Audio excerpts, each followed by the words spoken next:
Bom dia! Vamos iniciar hoje mais uma aula de biologia.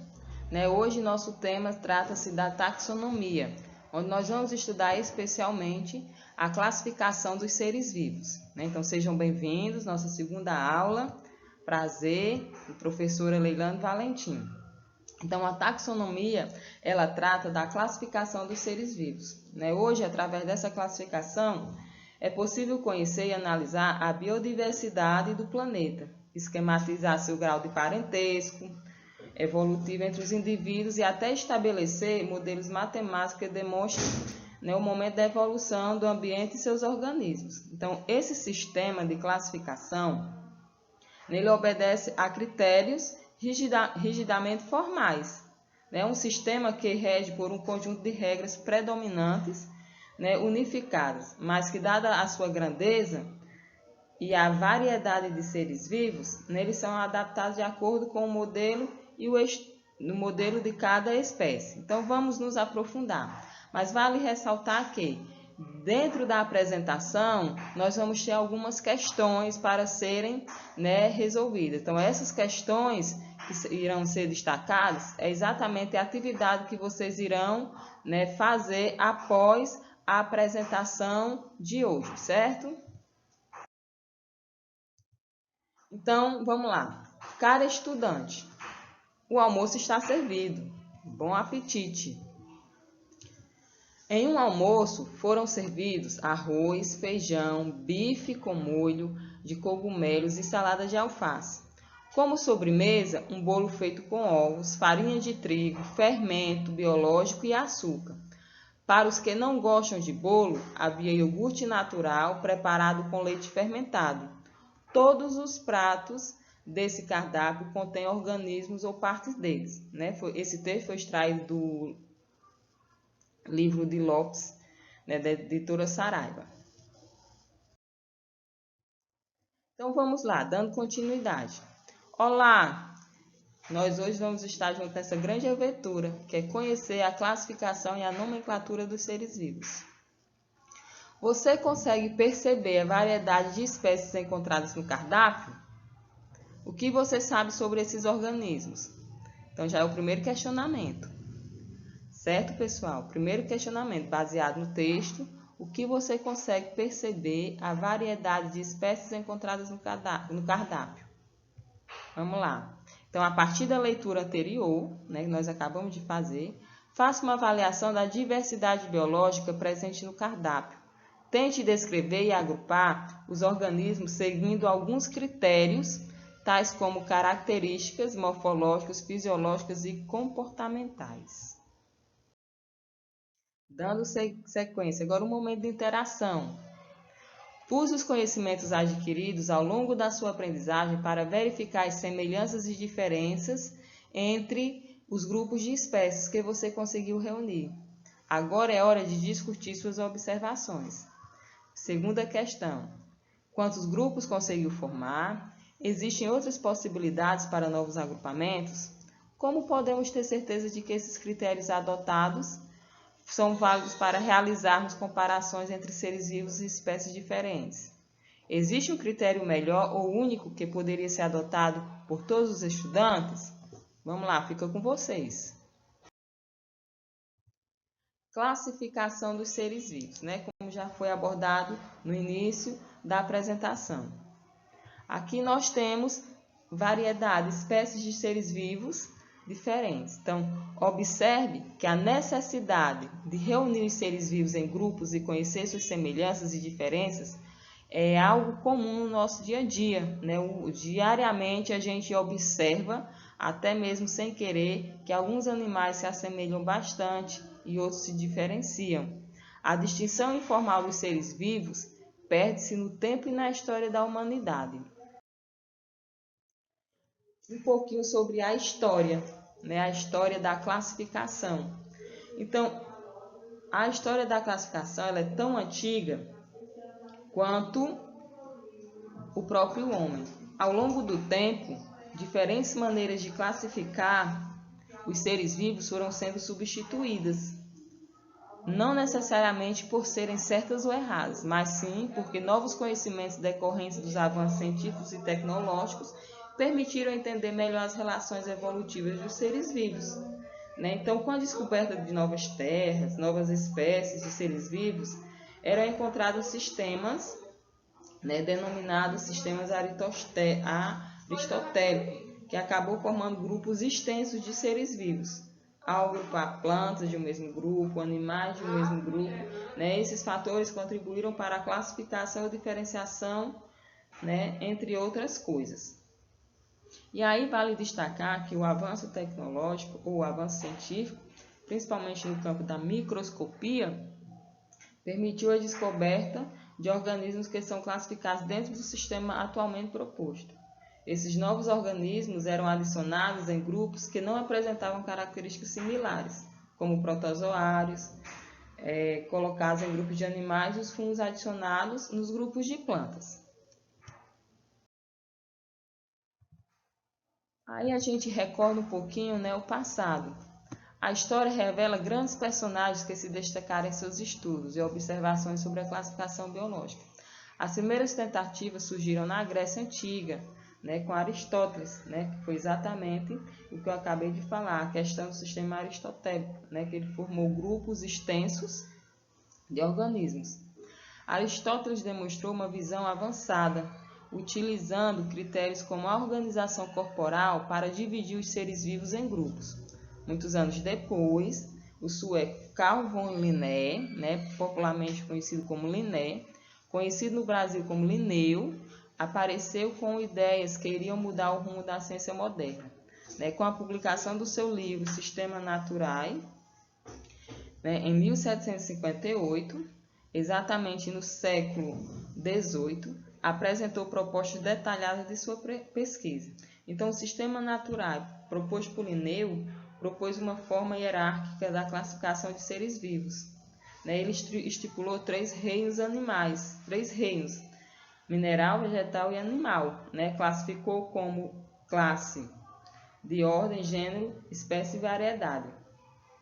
Além disso, o sistema estipulado por Linneu, em que dá o nome a cada espécie, deve ser curto, único, em cada gênero, conhecido como sistema binomial, que nós vamos conhecer mais adiante. Atualmente, o sistema de classificação dos seres vivos é exatamente estudado na taxonomia, que está dentro do ramo da sistemática na biologia, que é o que nós estamos nesse exato momento conhecendo. Então, aqui está no famoso Aristóteles e o Linneu, o famoso Linné, certo? Prazer em conhecê-los, não é isso? Então, vamos aqui dando sequência. Lá, tempos atrás, as descobertas científicas são resultantes de diferentes maneiras de pensar. O conhecimento produzido por pessoas que disponibilizaram seu tempo e mostraram dedicação merece ser valorizado. E como, Porque foi a partir desses pensamentos, desses estudiosos que nós temos uma gama de conhecimento hoje. Por isso, sugerimos que você navegue na internet, procure informações sobre a classificação biológica ao longo do tempo. Então, a pesquisa, o conhecimento, a busca, ela favorece a aprendizagem. Fique ligado nisso aí, viu? Pesquisar e estudar é muito importante. Agora, aproveite sua pesquisa. Despertou aí? Segunda questão. Mais uma questão, Agora, aproveite sua pesquisa e construa uma linha de tempo sobre a trajetória e progresso da ciência na classificação dos seres vivos. Nela, você poderá evidenciar os seguintes itens: nome do pesquisador, ano de realização e trabalho proposto pela classificação. Ou seja, você vai pesquisar na internet, com quais são as pessoas que favoreceram, que estudaram essa classificação. Aí você coloca o nome do pesquisador, o ano que ele fez da realização do seu trabalho, qual foi sua proposta de classificação, certo? Lembrando sempre que o conhecimento científico e tecnológico é resultado de uma construção humana. Ele não veio por si só, é resultado de todo o esforço, de todo o estudo ao longo da história, ao longo dos anos. Por isso é passível de mudanças. Linneu e o sistema binomial. Então, vamos conhecer aqui o sistema de classificação. Linneu propôs um sistema de classificação com tanta eficiência que suas regras são adotadas até hoje. Trata-se da nomenclatura binomial, que atribui 2 nomes a cada espécie de ser vivo. O primeiro nome refere-se ao nome genérico, que deve ser escrito sempre com letra maiúscula. Fiquem ligados a esse detalhe, viu, pessoal? O segundo, o nome específico, que escreve-se sempre com letra minúscula. E aqui eu faço uma observação seguinte: quando houver o nome de uma espécie se referir a uma pessoa, quando o segundo nome, que é isso aqui, da espécie, é o nome que se refere à espécie, ele se referir a um nome de uma pessoa, nesse caso, pode ser escrita com letra maiúscula, certo? Apenas nesse caso. Então, fica atento aí, É possível que você conheça alguns nomes científicos. Os nomes científicos são escritos em latim ou latinizado, certo? Os nomes científicos não são escritos de forma normal, são sempre em latins ou latinizados. Regras de nomenclatura, vamos conhecer. O nome científico deve se destacar no texto em que apareça, seja pela impressão, como itálico ou grafado. Então, o nome em latim das espécies, ele deve se apresentar de forma itálica ou grafado, porque ele é a identidade do ser vivo. Nós todos temos nomes. Hoje nós fazemos parte do Homo sapiens. Sempre. Então, o homem é o gênero e sapiens é a espécie. Então, sempre o nome dos seres vivos, eles vão ser apresentados de forma itálica ou grafada, com a composição de 2 nomes. O primeiro representa o gênero e o segundo a espécie. Então, vejamos aqui alguns exemplos. O lobo, conhecemos popularmente. Então, qual é o nome dele científico? Canis lupus. Então, observa, o primeiro nome maiúsculo, segundo nome minúsculo. O gato, Felis catus, maiúsculo e minúsculo. O milho, Zea mais. Minhoca, Pteramina havaiana. Pau-brasil, Caesalpinia e chinata. Então, sempre observem essa escrita, todas em itálicos, primeira letra maiúscula e no segundo nome, a letra minúscula. Então, o primeiro nome corresponde ao gênero, segundo nome corresponde à espécie. Então, a junção desses 2 nomes corresponde ao nome científico dos seres vivos, certo? Então, estamos aqui a taxonomia de Linneu. Isso, no sistema de Linneu, a unidade básica de classificação é a espécie. A partir daí, outras categorias foram adotadas, obedecendo uma hierarquia. Então, o que é espécie? Espécie são grupos de populações capazes de se cruzar e produzir descendentes férteis, Então, isso são espécies. Então, pelo que foi descrito, por Linneu, nós temos aqui, várias espécies, ele concluiu o quê? Que várias espécies podem agrupar um mesmo gênero. Vários gêneros vão agrupar uma mesma família. Várias famílias vão agrupar uma mesma ordem. Várias ordens agrupam a mesma classe. Várias classes agrupam o mesmo filo. E vários filos agrupam o mesmo reino. Então, aqui é a classificação, o que foi descrito, de acordo com o sistema de Linneu, a classificação dos seres. Então, temos aqui exemplos, canis familiares, Canis a gente já sabe que é dos cães, dos cachorros. Tá aqui, Então, vamos lá. Qual é a espécie? Canis familiares. Qual é o gênero? Canis. Qual é a família? Canidae. Ordem, carnívora. Classe, mamália, que é um mamífero. Subfilo, vertebrado. Filo, chordata. E o reino animal. Então, os cães, eles pertencem aos reinos animais. E assim como todo ser vivo, ele tem um reino a qual ele se enquadra, ele se classifica. E aí nós temos aqui a classificação cotidiana. Imagine que grande contribuição nos prestou Linneu. Vamos ver na prática a importância e a utilidade da nomenclatura binomial. Terceira questão, viu pessoal? Essa aqui fica para vocês. Um biólogo chinês recebeu um e-mail em português citando a importância de uma espécie de planta, conhecida pelo nome de macaxeira, na alimentação humana. O biólogo chinês não entendeu qual era a espécie de planta a qual o e-mail se referia. E aí, vocês vão fazer o quê? O sistema de classificação de Linneu revelou-se muito útil, pois permitiu resolver confusões comuns que aconteciam na identificação dos organismos. No entanto, o progresso do conhecimento científico, particularmente com relação aos estudos da genética e da evolução, levou a uma nova reformulação na classificação dos seres vivos. E aí questiona-se, você acha que a ciência ela é absoluta? É um conhecimento pronto e acabado? Me diga aí sua opinião, certo? Sistemática filogenética. Então, a sistemática é o ramo da biologia que investiga as possíveis relações de parentesco evolutivo entre as espécies. Portanto, é necessário desmistificar a ideia de que classificar é apenas dar nome aos seres vivos.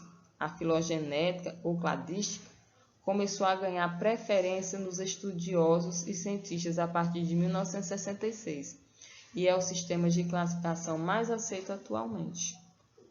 A sistemática é uma das áreas da biologia que mais cresce hoje, né? A diversidade de seres ela vem crescendo continuamente, né? Cada novos estudos, novas espécies vêm surgindo. Então aqui nós temos o que? Um cladograma. O que é cladograma? Ele representa as relações filogenéticas entre os grupos de seres vivos. Podem ser representados por diagramas, na forma de cladogramas, ou árvores filogenéticas. Então, os ramos de um cladograma representam o aparecimento das novidades evolutivas ao longo do tempo. Aí aqui a gente observa, no exemplo ao lado, as bifurcações A, B e C. Bifurcações aqui, ó, A, B e C. Indicam o processo em que uma espécie ancestral origina novas espécies. Ou seja, qual é a espécie ancestral? Está aqui, ó. Essa é representada pelo ramo X. Então, essa espécie, ela foi, ao longo do tempo, originou a espécie A, posteriormente a espécie B, posteriormente a espécie C. Então, ela representa o quê? A evolução dessa espécie. A cada novo ciclo, uma espécie ia surgindo a partir da espécie de origem. Essa forma de representação aqui, ó, nós compreendemos que se trata de grupos irmãos, certo? Mas todo esse representação aqui pertence ao mesmo reino, ao mesmo grupo, tá bem? E aí mais uma questão, quais os grupos apresentam maior semelhança? Então, observe o cladograma e veja quais os grupos aqui de seres apresentam maior semelhança. A taxonomia é uma importante ferramenta para os biólogos e por meio dela já foram descritas cerca de 1,5 milhão de espécies. Além disso, sempre aparecem novas variáveis, novos termos e explicações. Não é fácil a tarefa para os pesquisadores. Então, aproveite e acrescente novas palavras no seu vocabulário. Mais uma questão. Elabore com suas próprias palavras um glossário, ou seja, um vocabulário, como definições dos termos estudados. Enriqueça seu trabalho consultando livros, enciclopédias e revistas científicas.